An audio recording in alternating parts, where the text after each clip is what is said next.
गुरुर्विष्णु गुरुर्देवो महेश्वरः गुरुर्ब्रह्मा गुरुर्विष्णु गुरुर्देवो महेश्वरः गुरुर्साक्षात् परब्रह्मः तस्मै श्री गुरुवे नमः गुरुर्साक्षात् परब्रह्मः तस्मै श्री गुरुवे नमः गुरुर्ब्रह्मा गुरुर्विष्णु गुरुर्देवो महेश्वरः गुरुर्ब्रह्मा गुरुर्विष्णु आहे आणि आई श्यामला सांगते, श्याम समजा बरं पटकन, दिवे लागण्याची वेळ होणार आहे,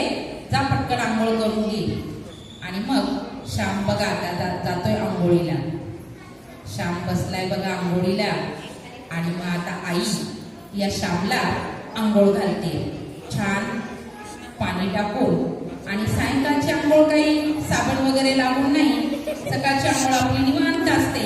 मग संध्याकाळी श्यामची आई बघा श्यामचा अंग अगदी खसाखस सोडून देते आणि श्यामची आंघोळ घालते. आणि कामे करायचा, तो त्यांच्यासाठी पाणी भरायचा, झाडू वर्षी सगळी कामं श्रवणकुमार करायचा. एके दिवशी श्रवणकुमारचे आई बाबा श्रवणकुमारला हाक मारतात, श्रावणबाळ, ए श्रावणबाळ, तू आमच्या सर्व इच्छा पूर्ण करतोस, पण मरण्यापूर्वी आमची एक इच्छा आहे, ती तू पूर्ण करशील का? श्रवणबाळ म्हणाला, हो आई बाबा, सांगा ना. आई बाबा म्हणतात की आम्हाला मरण्यापूर्वी काशी यात्रेला जायचं आहे. श्रवणबाळाला खूप आनंद होतो आणि तो म्हणतो, हो आई बाबा, नक्कीच करेन मी. श्रावणबाळ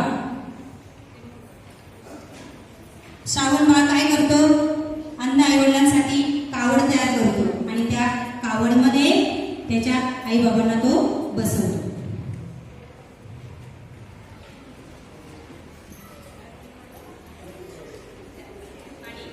बाळ कावड खांद्यावर घेऊन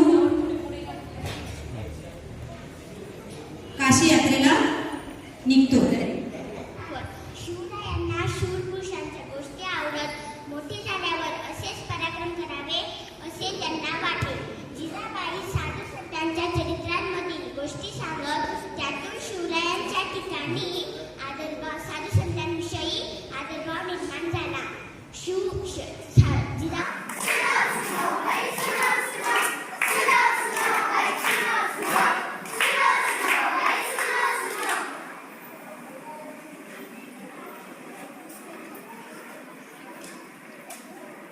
अरे बच्चों, बहुत हुआ खेलना कूदना, अब थोड़ी पढ़ाई करो. आज क्या टीचर दीदी, हमें खेलने दो. अगर तुम पढ़ाई नहीं करोगे तो मैं तुम्हारी शिकायत मम्मी पापा से कर दूंगी. कर दो, वो तो दिन भर ड्रामे पीती रहते हैं. उल्टा हम आपकी शिकायत कर देंगे कि आप ऐसे पढ़ाई ठीक नहीं. जाने दो, इनको क्या बोलना है तभी.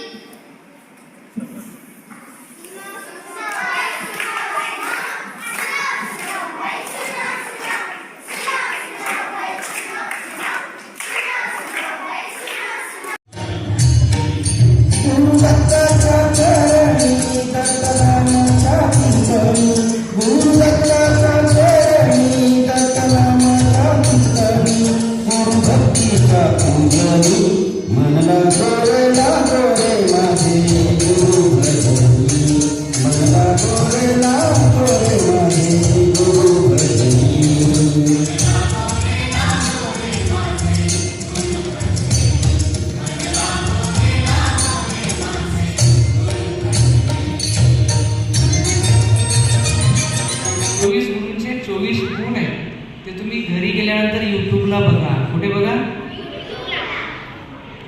कारण त्याच्यावर बोलायला तर खूप वेळ लागेल. सार काय आहे, जिथून जिथून जो जो गुण आपण घेऊ तो तो आपला गुरु होत असतो. त्या अर्थाने तुमची रचना शाळा पण आज माझी गुरु झाली. सरांनी किती गोड म्हणजे ते सुरुवातीचं भजन म्हटलं. कुठलं भजन म्हटलं? मन लागू रे लागू. कुठे लागलं पाहिजे मन? हा? अभ्यास कुठून करतो? मन लागो रे लागो गुरु भजनी. भजन करायचं म्हणजे असं टाळ घेऊन वाजवत बसायचं का?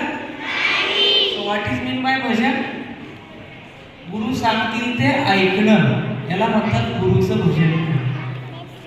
भजन म्हणजे भक्ती करणं. भक्ती करणं म्हणजे अटॅच राहणं, जोडलेलं राहणं. आणि जोडलेलं राहणं म्हणजे जे सांगतात ते ऐकणं. दॅट इज भक्ती. मन लागो रे लागो, पुढे गुरु भजन. म्हणजे गुरुचं भजन करायचं म्हणजे जनरली आपण बघतो ना टीव्ही मध्ये जे टाळ वाजवतात, मधून वाजवतात, तो एक फॉर्मॅट आहे, पण त्याला पण भजन नाही म्हणत. तुम्ही जे सांगितलं ते ऐकाल तर ते खरं गुरुचं भजन आहे. गुरु वर्गामध्ये सांगतात ते तुम्ही प्रामाणिकपणे ऐकलं पाहिजे, तसं केलं पाहिजे, त्याला गुरु भजन म्हणतात. तसं तुम्हाला